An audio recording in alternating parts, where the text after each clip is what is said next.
think I just came up with the most insane theory about Stranger Things Season 5. And I knew I had to share it with you. This could go extraordinarily well or extraordinarily bad. There is no in between. And I cannot wait to see if any part of it is true. The final piece of the puzzle was the Demogorgon point of view.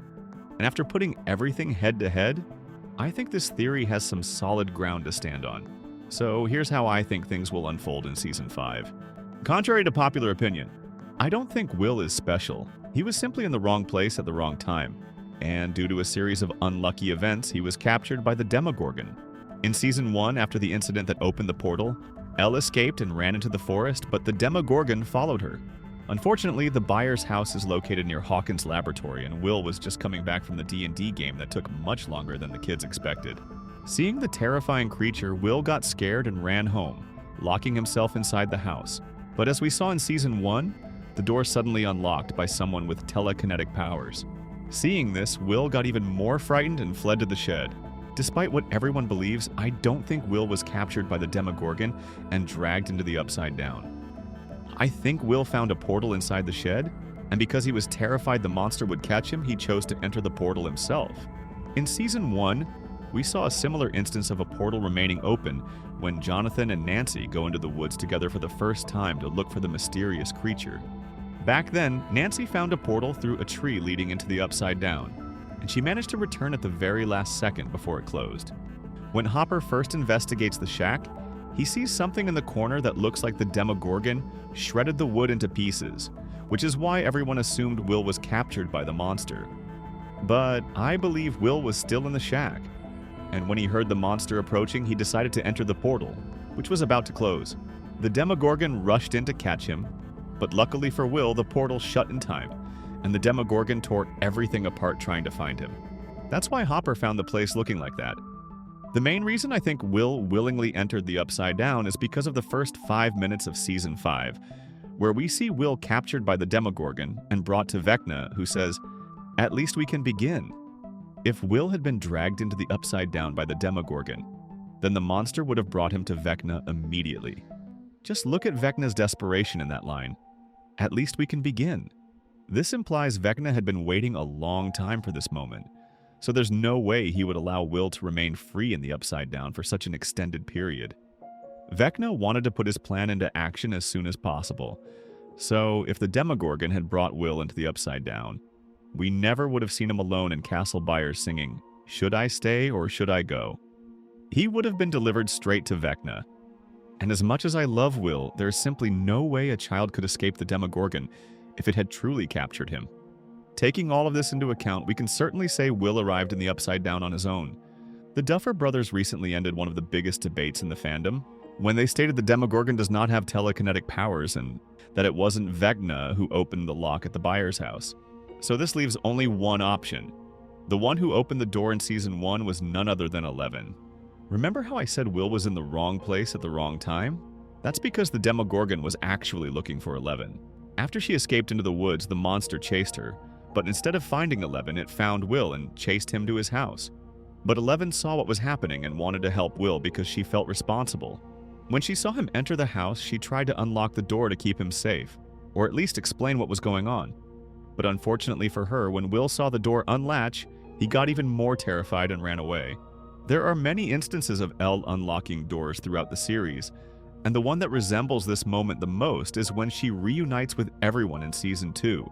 11 seeing everything that happened that night could also answer one of the biggest questions from Season 1. How did 11 recognize Will in the photo? But this explanation would tie everything together perfectly. This could also explain why she keeps calling herself a monster in Season 1. And here's another interesting detail. I don't know if this was real foreshadowing or not. But remember when Vecna told Elle, "All I needed was someone to open the door, and you did that for me?" This could refer to that exact moment as well. It could also simply be Vecna talking about 11 opening the portal, so maybe I'm overanalyzing it. But I still think it's an intriguing choice of words. I know it sounds cool, and people try very hard to find meaning in everything, but I think it's a bit too far-fetched to say that Will was special, and that he was the only one who could make Vecna's plan work. Some fans have gone so far as to say he had latent powers that would be discovered in Season 5.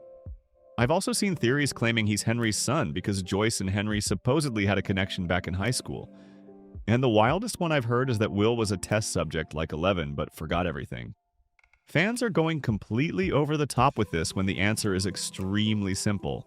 Will wasn't special at all in the beginning, but in the end, he would become extremely important. Honestly, I would be very disappointed if Season 5 revealed that he had latent powers before he entered the Upside Down, or if the entire show turned into a time travel timeline like Dark. Let me be clear, Will did not have any powers and he was never experimented on. If you've watched my videos, you already know the origins of Henry's and Eleven's powers.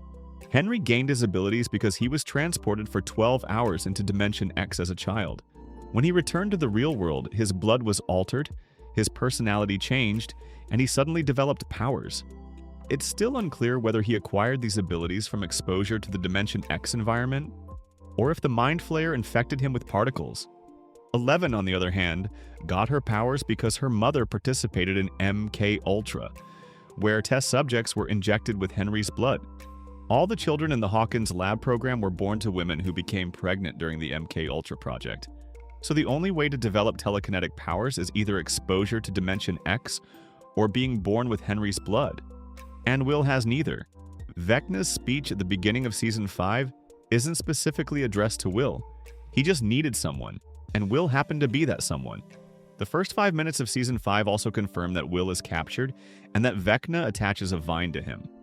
I believe it's through this vine that Will becomes infected with a Demogorgon larva, and after this scene, I am inclined to think Will might gain powers because the conditions are now similar.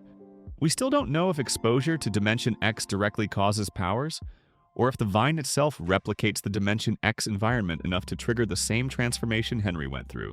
Regardless of the exact mechanism, one thing is clear. Vecna's plan was for Will to return to the real world with the larva inside him.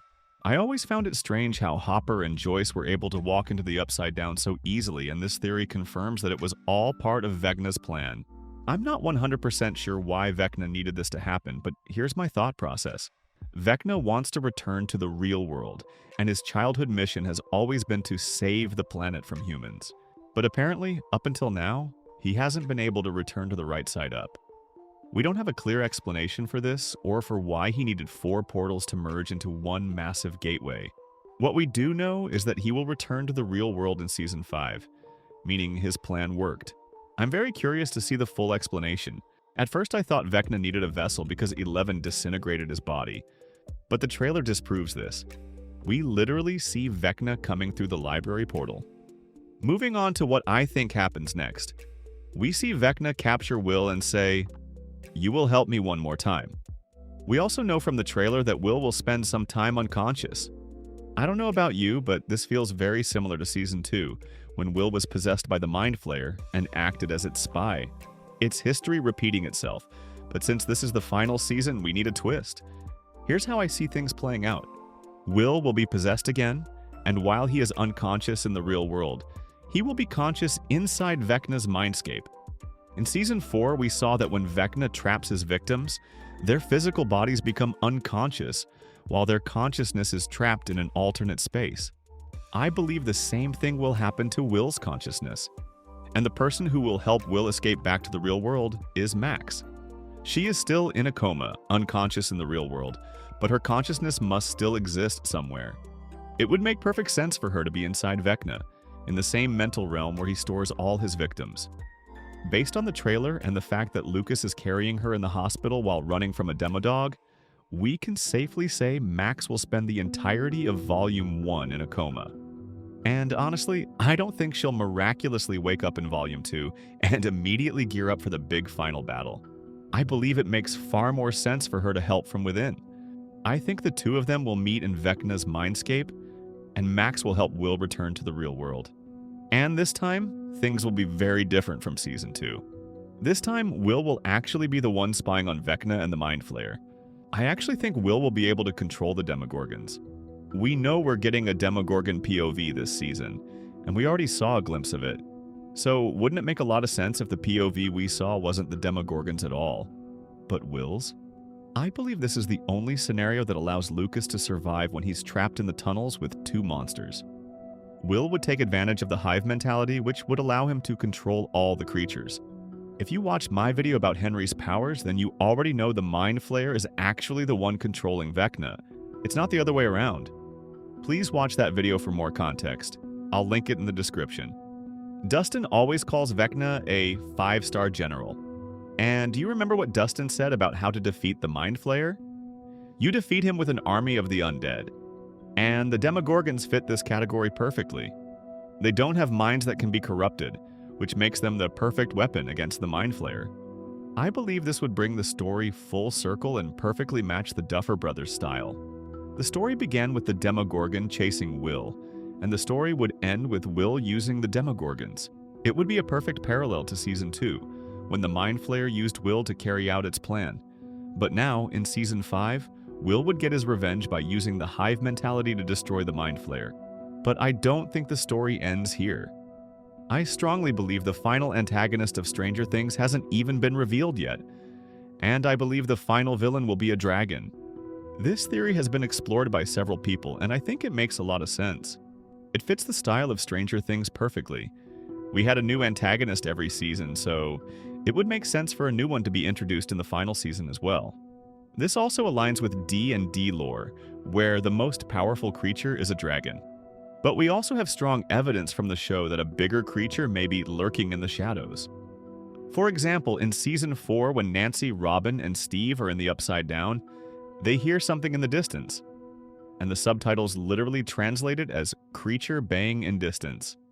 Not Demogorgon, but creature. Another piece of evidence appears in Season 1 when Joyce and Hopper enter the Upside Down and Hopper finds a giant egg. At first we assumed this was how Demogorgons are born, but Season 2 disproved this entirely. Demogorgons come from the larva that infected Will. There was never an egg stage, and that egg is way too large to be connected to that tiny larva. But I believe the strongest evidence for a bigger threat than Vecna and the Mind Flayer is Nancy's vision when Vecna showed her the future. Nancy described seeing a massive creature with a gaping mouth. And we know Vecna's visions were accurate because everything he showed her about the portals came true in the real world, in the exact same way and in the exact same places. So if that part was true, then the creature with the gaping mouth must be real too. And I could go on forever about the symbolism of dragons, how they always represent the final challenge the hero must defeat to claim the treasure.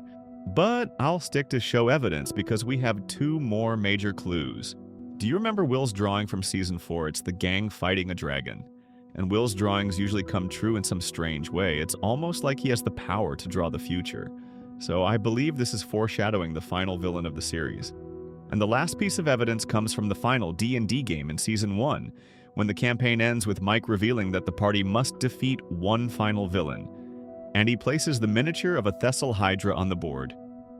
There's an amazing theory on Reddit by Catchris about this, and I'll link it in the description. But to quickly summarize a few key points, the Thessal Hydra first appeared in D&D in 1983, the exact year Will was taken. And according to D&D lore, the only way to defeat this dragon-like creature is with fire. And I'm sure you all remember Will's favorite spell. This would make the entire story come full circle again. In Season 1, when Mike revealed the Demogorgon, Will had a choice between casting a protection spell or fireball. He chose the latter, but it failed, and the campaign was lost. But this time, things will be different. Will's fireball will hit, and they will finally win and end the story once and for all. Hopefully all of this makes sense, and even if I'm completely wrong about everything I've shared here, I still hope you found this video interesting, that it made you think outside the box, and that you enjoyed my little Delulu theory. I cannot wait to see how things unfold in Volume 1, and I'll definitely make more videos about this subject. Thank you for watching.